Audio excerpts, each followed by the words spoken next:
We begin here at 5 tonight with new information in the deadly sand collapse at the Jersey Shore. It happened on the beach in Toms River. A brother and sister were digging a large hole when it collapsed on them.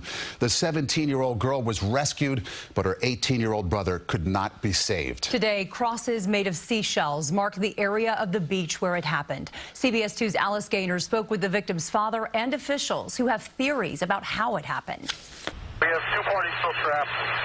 One is completely submerged under the sand, probably approximately 10 feet. Chopper 2 was over the rescue efforts Tuesday afternoon along this stretch of beach in Toms River. Officials say 18-year-old Levi Caverly and his 17-year-old sister were digging a hole with frisbees when they became buried in the sand.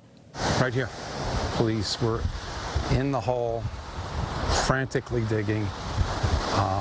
There were civilians. First responder Len Minkler describes what happened when he arrived. The girl victim was visible from about here up, and there was no sign of the male victim.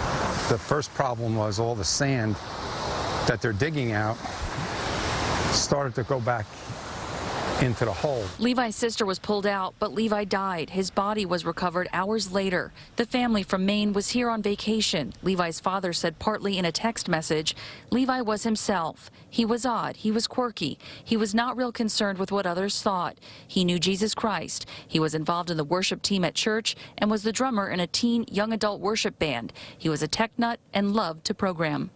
As you can see, several crosses made out of seashells have been placed here at the scene. First responders are also having an incredibly difficult time after they desperately tried to rescue both teens. Devastating. It didn't have the outcome we wanted. The mayor of Toms River says the hole they dug may have been about 5 to 6 feet deep, but Levi was found about 10 feet below the surface of the sand, so there are several theories about what happened. And one could have been a sinkhole. The other could have been they dug down to the depth where they hit wet sand, and that almost works like a quicksand. It can pull you under. And the other one is there's a thing called sugar sand, which is a very free-flowing sand, and sometimes you can almost like quicksand. But first responders we spoke with say we may never know what exactly happened. The mayor says lifeguards only allow people to dig holes up to their knees. There were no lifeguards on duty yesterday. They are now urging others heading to the beach this season to be careful both in the water and on the sand. In Toms River, Alice Gaynor, CBS 2 News.